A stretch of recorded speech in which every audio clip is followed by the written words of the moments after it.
Hi, Keith. How you doing? Can you hear me?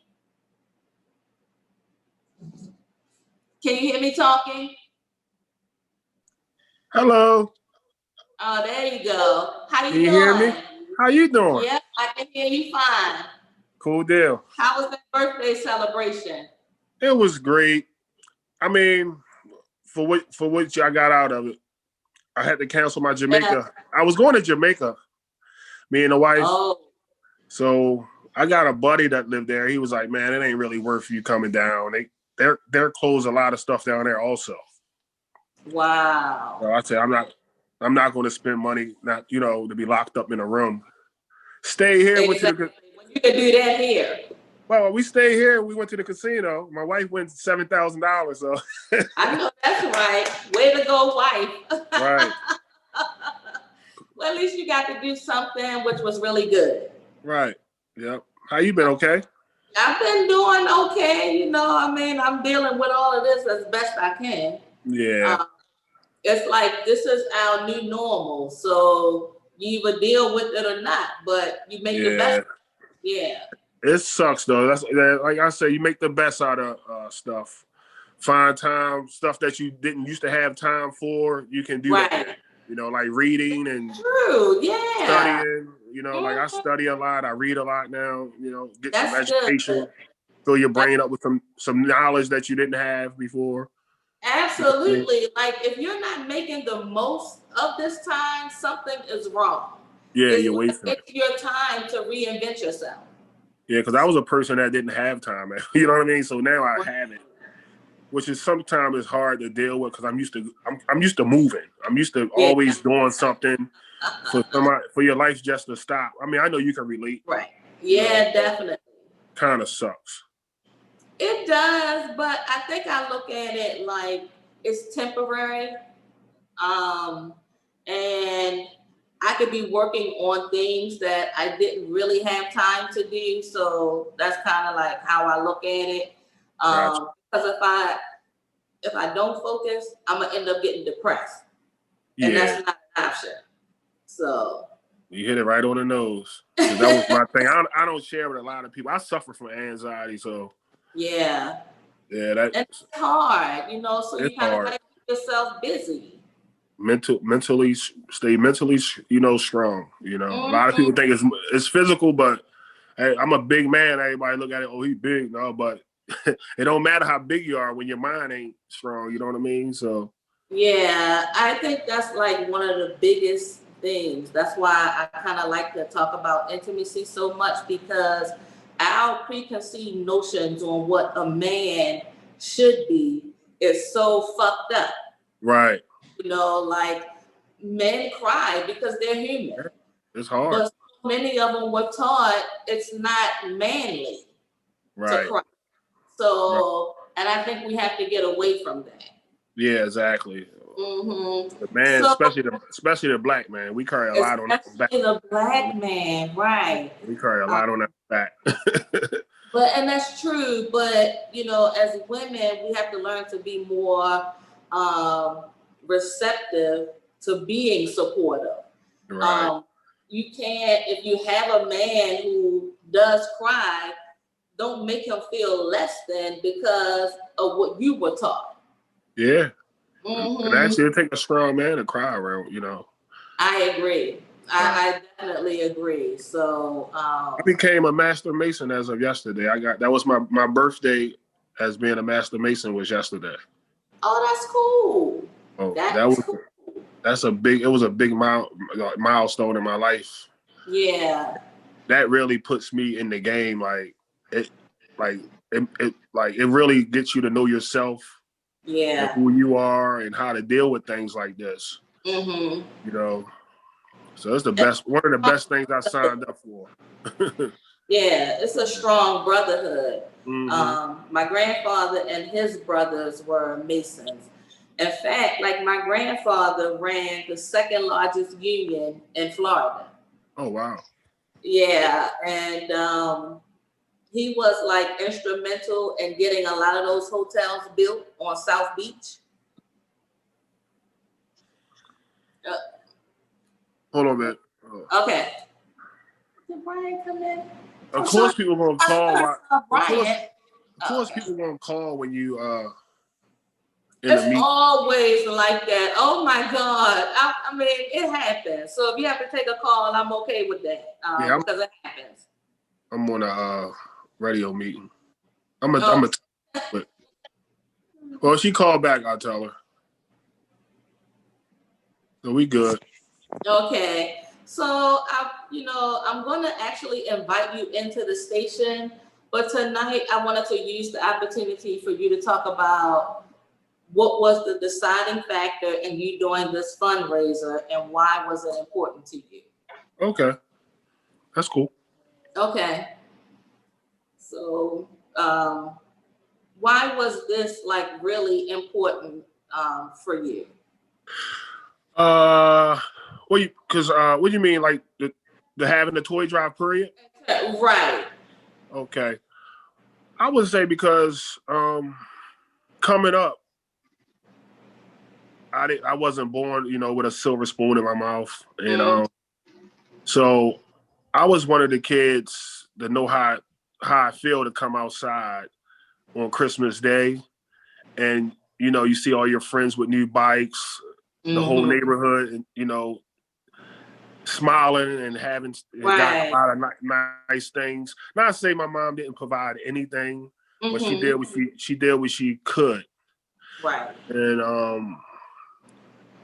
And it's got something that always been a giving person for one. I got a kind heart. I get that from my mother. So That's I always give more than I receive or ask for. I will give my last. That's how I always been. Everybody know me for being that type of person. And it was a lady, Miss B. Gaddy. She was a big like rock to everybody in my neighborhood where I grew up at. I actually had a strong relationship with her, and guess by watching her and helping her, when I was a kid, I actually used to help hand out toys to the needy. Okay. Miss B. Gaddy and my mother and my grandmother, they was like family. We was all like family. If you know how city work, right? Yeah. You're in the neighborhood. You're basically that's Aunt B. So, and there was times when she needed help. We would go help hand out toys and food and all to the homeless. So it's kind of something that I've been around all my life. And right. And the door, I don't know if you're familiar with the door. No. The door, yeah, the door. It was that came kind of after Miss B. It was kind of the same thing. Okay. They get kids off the streets, like young kids and stuff. Started football camps. Right. Yeah, they used to send us up in the mountains, like to go camping for summer. That's pretty cool, though. Yeah, so I kind of always been around it all my life, so like I said, it's got something in me, right? And I like this, I guess like to do like to see people happy. I just want to see. I know like one little toy can make a kid. I don't care if it's a little car. You'd be surprised. You can get some kids appreciate so much. I look at a lot of these kids, like I tell my kids, they're spoiled brats. You don't have a clue, like waking up without nothing, Right. But it's some kids out here that will take your little stuff that you kick over to the corner, and that will be the best thing they ever received in their life. Yeah, it's exciting for them. Yeah, because I never forget, like I got my brother hand-me-downs for Christmas. I got the toys. I got the toy. He got new most of the times, but I used to be so happy just to get his old toys. Okay. Because I always wanted watching. He wouldn't let me play with his toys, but so that's why like G.I. Joe. We was back when like G.I. Joe men was. Oh yeah, no, the Rock'em Sock'em robots. You had that too, or the boxing. What are you talking about? The boxer robot. Yeah. You press the button in the ring and all that. Right. We had. So I would guess get that old stuff that, like I say, that was handed down from my brother, but my mother wrap it up, be the happiest thing I got. Right. Yeah. Just being grateful for getting something. Yeah. Because I was raised and born on Chester Street, Chester and Jefferson Street, so out of East Baltimore. From Northeast Market. Yeah, right there. That was our market. We could walk Yes, right to it. Lord. Yeah. Yes, indeed. So that was my little area that I was born and raised in.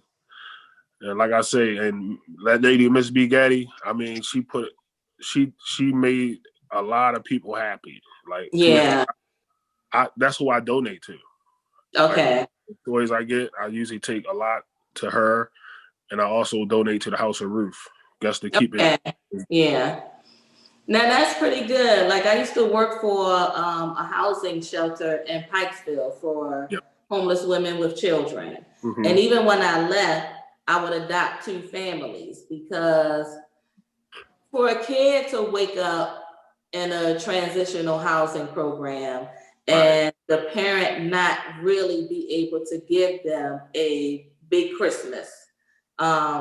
So to know that somebody's bringing toys and stuff there Oh was yeah. like watching. I mean, to me, I feel like the best experience is watching Christmas through the eyes of a child. Right. Um, the excitement that you see when they start opening things, it Mm-hmm. makes everything worthwhile. I mean, Right. it's I the love best feeling ever. Hell, I want to it. sit down there and play with them a lot of Yeah. times because Yeah. I'm still a big kid. Right. See, Mm-hmm. it was starting to get a little dull for me because all my kids are older now.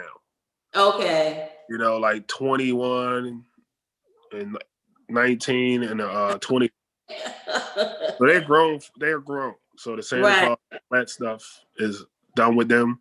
But now I right. have a 3-year-old, which See? it's all started back over. And it's like Christmas this year is like so. I kind of like I got that Christmas spirit back. So guess Yeah, guess to it's see her exciting. running around, Right. Sammy is the elf in my house. I Mm-hmm. talk to you like so we we move it around, we move it around. The shelf thing, yeah. Yeah, the elf on the shelf. So she's so excited. Every day she come in the house, she's hunting for the elf. Wow. So the day she found it, I guess her coming in the house like, Daddy, where's Sammy? Where's Sammy? See, So we that's hunt pretty for cool. yeah, we hunt for Sammy and find Sammy, then she'll be happy. Just looking at her face, she's happy as heck. Right. So you get to experience that all over again. And that has to be, especially now at this time in life, you can appreciate it more. I know when Right. my son is 32. So when he was coming up, I'm busy working. And even though I enjoyed Christmas, it wasn't the same as like with my grandchildren. Right.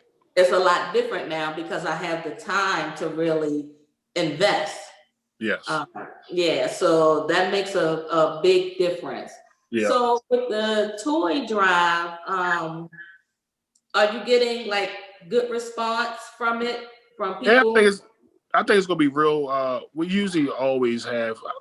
It's like my 5th year doing it, Okay, so and they get bigger every year that's great.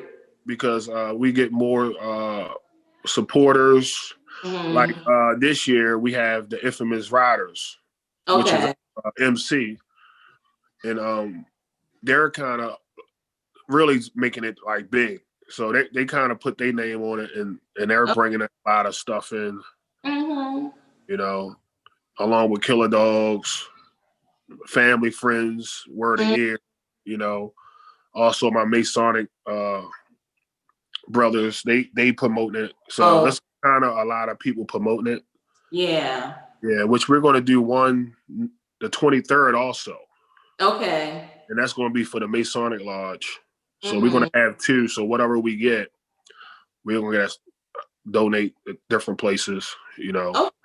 And I also always pick a couple families that's out off the books. Like Mm-hmm. I reached out to a few people that I heard that was having bad times. Right. So guess that's off the radar. That's something I always do too. I don't, I find people that really need some help, and we buy Mm-hmm. Christmas dinner, and we also give them some toys and stuff like that. So That's actually, I found out it's a club member that's in the motorcycle club that he fell on hard times. Him and his wife, laid off, and they got wow. like 2 kids, Mm-hmm. you know.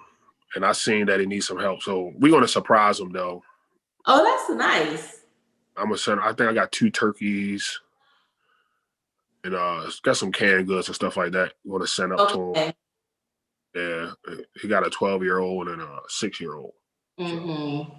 Wow, that's going to be an amazing Christmas for them to have a group of people come and offer to help, and he didn't have to ask for it. Because I think a Right. lot of times people find it hard to ask for help.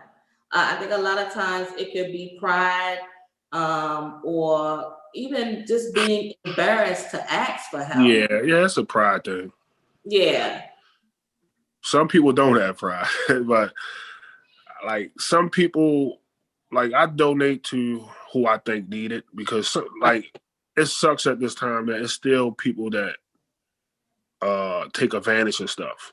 Of course. And Of I course. also get that a lot, which it really rubs me the wrong way because I tell everybody if you got a house over your head and some things you can do without. Right. You're You so know, right. Mm-hmm. one year I helped a family. It was a family of like 8. Mm-hmm. Their house burnt down. They Wow. lost everything. Mm-hmm. And I had some people that was family members. Like I know they're not doing that bad off. Right. I know you guys. Come on now. Okay. You're not doing as good as you need to, but you're okay. These people don't have anything. Right. You're my family, but I'm going to look out for these people. Some Oh, some people, yeah. some people got mad at me, but you can't help your Oh, I family. believe it. Yeah, you can't help your family, but yeah, I can help. I guess know how my family are. Like Right. I would never ever take something that especially from this man doing a good thing. I would Mm-hmm. never. I don't see how some people can be selfish and guess Right. take stuff that they don't need for like take away from somebody that can really use it. Right. Yeah. And I kind of worked. I drive trucks also, and I see a lot of the stuff like the Goodwill and Salvation Army and some of them places don't donate to because They sell those items, yeah, and I always felt like if you're there to help the community that you're in, why are you selling it? Or if you're going to sell those items, are you donating the money that you right. made from the sale of those items? Because I think a lot of times they're not. It's big business. I found out. Right. Because, like I say, I work for the Port of Baltimore driving trucks, so they send this stuff to different countries. Actually, Okay. they have like foreigners here that buy it. They buy it by the pound, by the weight. Okay. It don't matter what it is. They bail them up. It can be shirts and whatever. They just bail it Wow. up and sell it to these people. And what they do is they sell it in like Africa or Mexico, but they have stores. Mm-hmm. They got stores over there. Right. And the guy that I used to work with and work for, I mean, he would come to work in a Porsche, Ferrari one day, wife's driving a Mercedes. Right. They basically getting rich off the poor. so Mm-hmm. so that's why when I do donate, I go to shelters. Like you say, where you work, I'll go find people. I'll go hunt people down that need help. Right. Before Yeah. before I work so hard to do this toy drive and donate to one of them Goodwill places and stuff. Like the blue boxes, that's all a host. You ever see the blue boxes that's on the roads? Yep. Yep. It's a straight scheme. Just notice anything you put in there is being sold. Right. It's not donated. And I have facts. It's not a myth. I done worked for the company. Yeah. Even with some of the churches, I remember this was probably a few years ago, seeing some of the stewardess go through like clothes that was donated to the church and not give it to the people in the community. Right. It was so Yeah. scandalous. Yeah. And I mean, these were like well-to-do people. So the thing is, how can you sleep comfortably when you're taking from people that need it way more than you do? Like that's a level of selfishness that I'll never understand. Right. That's why I kind of like and I feel honored about myself because the trust. Like as I grew older, like just to see people that trust me, and like my Cash App. Like people been sending me money for the last couple of days. Like for Right. for people who gets to trust me that way, and it's a great feeling. Yeah. And I make it myself. I vow to myself, I will never, even letting someone work for me, I will never let nothing like that happen. Like employees or anything. Like we're not going to be going through stuff, and my employees see a nice jacket. Oh, let me get that. Right. You know what I mean? But yeah, but you do have people that's selfish. But you do have, it happens. You have people out there that does that. Yeah, it's true. Like I said, I have family members get mad at me because I do these tour jobs. Believe me, it's going to be people get mad at me, I guess, because and some people call me every year and kind of put their dibs in. Like, come on now. I help you out every year. Like, I don't hear from you till every time. I don't hear from you till every time around this time of the year. Mm-hmm. Which I don't mind, but come on now, like it's a problem. I believe it. I mean, like, it's amazing because people that have the most expect the most. Right. They have that sense of entitlement. They make it just about them and their needs instead of being able to give. It's not going to hurt you by giving something to someone, because you don't know what position you might find yourself in. Yep. That's what people don't understand. And even with like going through this pandemic, it's a reality check for most of us. Oh yeah. But then I sit back and I'm like, but then look at all the people that are still doing pretty good. And I feel like a lot of times they haven't learned anything, even doing all of this. Right. So if I can help somebody, I'm definitely going to do it, because I know like last year, like I lost pretty much everything, but nobody knew it except my immediate family. And even during that time, I was still helping other people, like, because I had a support system. You know what I mean? Like when I started telling people, so I was living with my son, and they kept saying, but when we see you do your show, you're laughing and everything. I said, because I know the blessings of God. They coming. And it's always somebody that's doing worse than you. So what I said, for me, if I can use my platform to help build somebody up, then that's what I'm going to do. Right.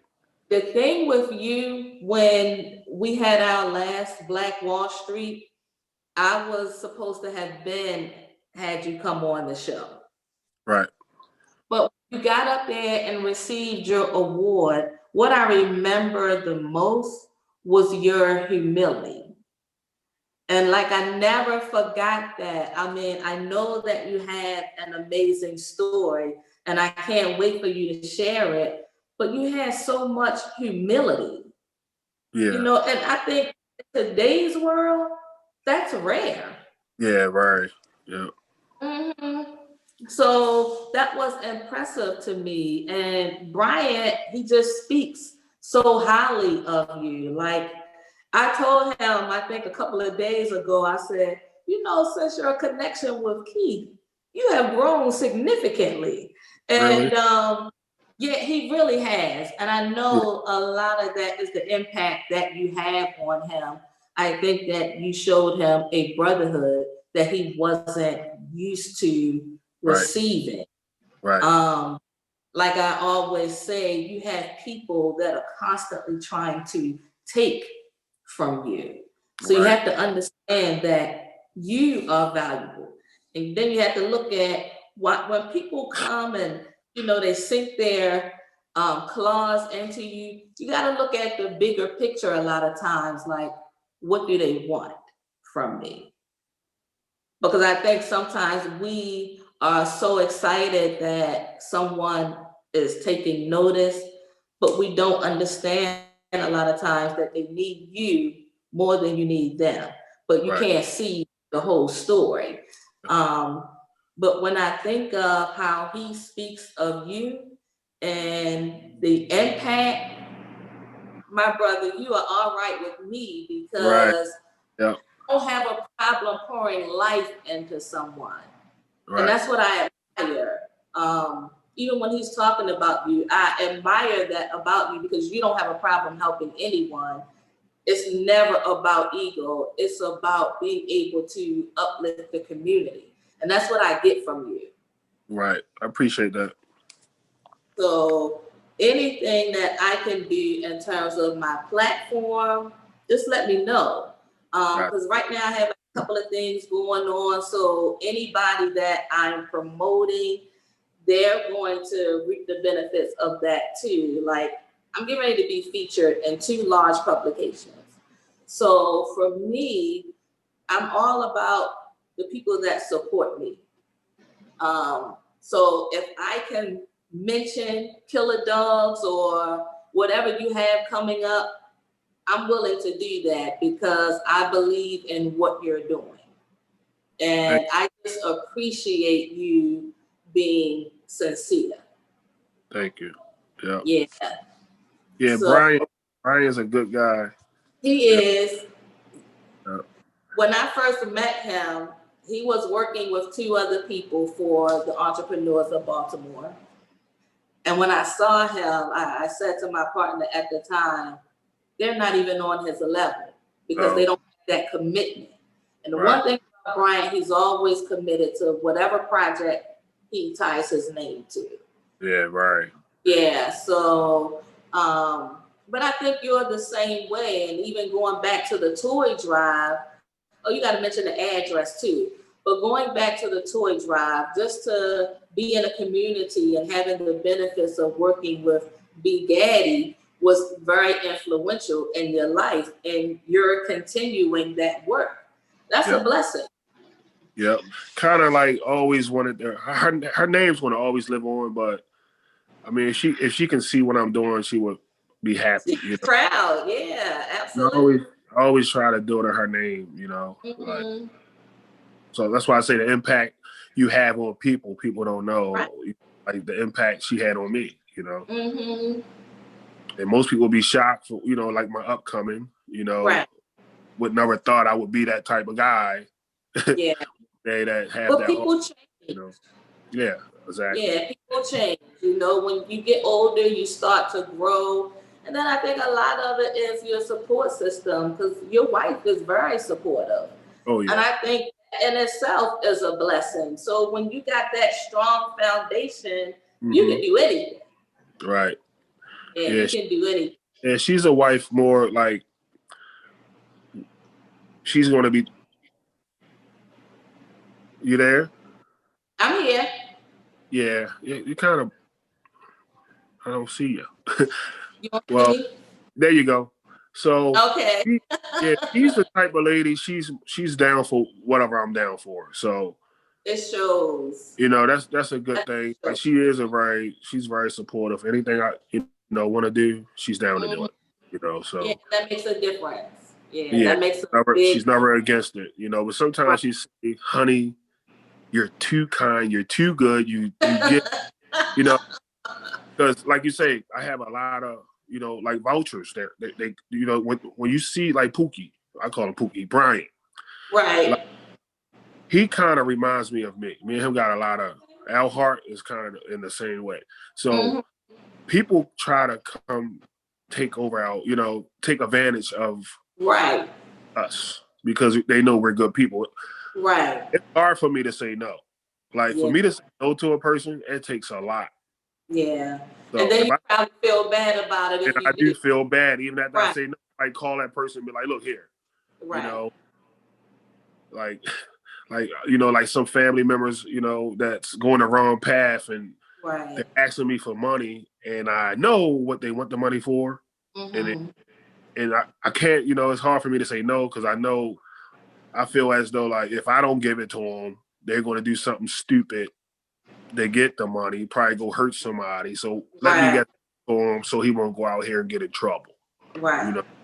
That's the type of person I'm always trying to fix the situation. you know. Okay. But I get that a whole lot that people like. I see like Brian. He's like I swear like I knew what he needed. That he needed a brotherhood. Like He I did it did. for a He little while. I really didn't know did. him for a long time, and Mm-hmm. and they the type of guys that I'll be looking for to bring into this brotherhood. Like Right. people need a brotherhood. You'd be surprised True. what a brotherhood can do when you got friends and people showing like, and we support each other. You know, like he could tell you our brotherhood is real strong. Right. And he needed that. Yeah, you got brothers calling you like, "You're good, man. How you doing? What's up?" You know, Right. stuff like that means a lot. You know, Mm-hmm. and I seen how Bryant move. I said he need a brotherhood. Just by watching, he was kind of like a loner. Right. And Yeah. And then people always taking advantage of them. And that's, I yeah, always tell them, I said, listen, I'm not trying to give you a speech. I know it comes off like I'm being preachy, right. but you keep investing in people that just want to take. They're not doing anything to help you. And when you ask for help, you got to hear all of this negativity. You Right. got to stop doing that because people will suck you dry if you let them. Right. So, and he always like, you right, queen, you right, queen. And then he'll go right back and do like the opposite. And then he'll call me and say, queen, you know what? You was right. I don't want to hear that I'm right. I just want you to learn from it. And that's why I say I can see the growth in him since you have taken him under your wing. And I think that's really great. Yeah. That's really great. And he has nothing but like high praises when it comes to you. Ooh. So, and just talking to him, I'm like, okay, well, if you feel that way about him, I'm going to see how I can help, how I can use my platform to help. Gotcha. Because I feel like we can all win. We just have to be willing to work together. Yeah, help each other. That's the biggest thing. Exactly. Unity. Exactly. It's all about unity. Mm-hmm. Exactly. It's not about, oh, they think that they're this or that. No, that's your opinion because you feel some kind of way. Right. And that's what I love about people. I don't really care to get into a whole lot of talking about people because if I'm doing that, I'm tearing down my community. Mm-hmm. And I don't want to be a part of that. And it's granted, not everybody is going to connect with you, but everybody can work together. You don't have to like them to work with them. Right. And I learned that a long time ago. My dad taught me that, like, oh, people work together all the time and can't stand one another. But there's a bigger picture in mind. Mm-hmm. And that's what it's all about. That's what it's all about. It's business. It's business, exactly. Don't make it personal. Yeah, it ain't personal, it's business. Yeah. So that's why I tell my wife that a lot because she like, we got, we come across a lot of people sometimes, like, new employees. Yeah. And some of them be younger and, she the type of lady that get connected to them, kind of treat them like a daughter almost, or she'll get employees, she'll get into their life and feeling sorry for their personal life and, which is cool, I'm kind of guilty of that sometimes. Yeah, but sometimes you got to get in your mind. That's why I always tell her, like, when she get a new employee now, say, look, can you do me one favor? Mm-hmm. But it can be a nightmare in the end, though. It can be. Yeah. So that's why I tell her, I say, look, do not get too personal with this person. Right. Let's start off on a business aspect. That's it. No talking about the baby father or oh, he did this to me, his girl, because at the while, your name going to end up in something. You know what I mean? That's true. It always comes like that. But I think sometimes you start thinking not everybody has someone to talk to. Right. So you may be able to save that person's life some kind of way. Yeah. But not everybody has that ear. I think sometimes as women, it's hard for us to disconnect because we are nurturers. But I think sometimes you have to just look at the bigger picture. You can lend an ear, but you can't get all the way involved, because then sometimes people turn on you. Yeah, they You know turn what I on you mean? and use it to their advantage. Oh, I gotta take off. Exactly. I gotta take off work because he did this to me. Right, exactly. Because you're Because now in the they think mix. y'all friends. Yeah, Right. they friends. Girl, I gotta take off because he went in and took my car and I can't get to work. Stuff like that. And it could be a big lie though. Like so. That's true. I'm more harder. I'm the harder one. Like when it comes to business, I'm strictly Pookie type. I'm a business kind of guy. Like I even tell my kids. I tell my kids at work. My son look at me like, "What do you mean by that? You're not my kid right now." I tell him, "You're not my son right now. You're not my kid right now." Right. And we're at work. Right. I'm going to treat you as I'm your boss. I'm not treating you. You're not my son right now. Right. It sounds weird, maybe, but no, it doesn't. It doesn't. Yeah. My father was like strict, and everything was about respecting someone's time. When you're on that person's job, it doesn't matter if it's a family member or not. They are paying you to do a job. Right. Family time is after work is over, not during work hours. So I learned that at a young age. Like I know for me, there's certain family members I'm never ever going to do business with. I know it. Yeah. So it's like those are things you learn over time, and like I feel like I'm grateful for the lessons, because sometimes you can spot things a mile away, and you know it's gonna go south bad. So it's like you get that vibe. Nah, I think we good, but we're going in different directions. Right. So yeah, it's there in your face before you even move. Yeah, exactly. People like us, we'll still give it a try though. Right, yeah. I got a big brother. My brother is a very successful entrepreneur. Mm-hmm. Since he was a kid, he had a gift. I mean, he was a barber at the age of 14 years old, a master barber cutting hair inside of barbershops. And now he's grow up. He's more like a builder. He built homes and real estate. And that is one of his rules. He do not do business with family. Yeah. By no shape or form. Right. He do not do business with family. Mm-hmm. He told me that. He said, whatever you want to do, if you want to be successful, keep your family and business separated. Right. He said, it won't work. And it's true. Like I got a friend, he owned a bar, and he bought the bar with his brother-in-law. Mm-hmm. It's a nightmare for him right now. And when they bought the bar, I asked him, I said, well, who you getting the bar with? He said, oh, my brother-in-law.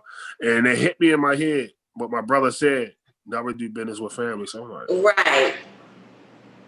So now it's a big nightmare. Like his sister, his wife, now they trying to buy each other out. It's crazy. So yeah, see, that's what happens. I was told early on, do not do business with family. Yep. And another thing about that is your vision is different. So when you bring a family member in, and let's say things start going well, then they have a different agenda. Right. Want to. It's weird because now they think because you all are in business together, mind you probably started this with your money, and now they feel like they're entitled to bigger profits, not realizing when you make money, you have to constantly put back in to that business if you want to continue to have success. Yep. So that's what they don't understand a lot of times. What motivated you to start Killa Dogz? Well, Killa Dogz was it's hard. It was I guess win at it. It was I had got an opportunity on a business, like the property. My friend owned the bar. And this place has been kind of unsuccessful for the last 4 owners. Wow. So it was really a big move. And, you know, she came to me, she said, why don't you try to do something over there? Right. You know, like, you know, restaurant have really never been in my dreams or anything. I have, you know, I'm not going to say I always wanted to be, no. My thing always wanted to own a bar and drive trucks, like what I'm doing. Okay. So I slept on it. I came back to her, and I talked to one of my buddies, and I was gonna go in business with him, and my brother popped up in my head again.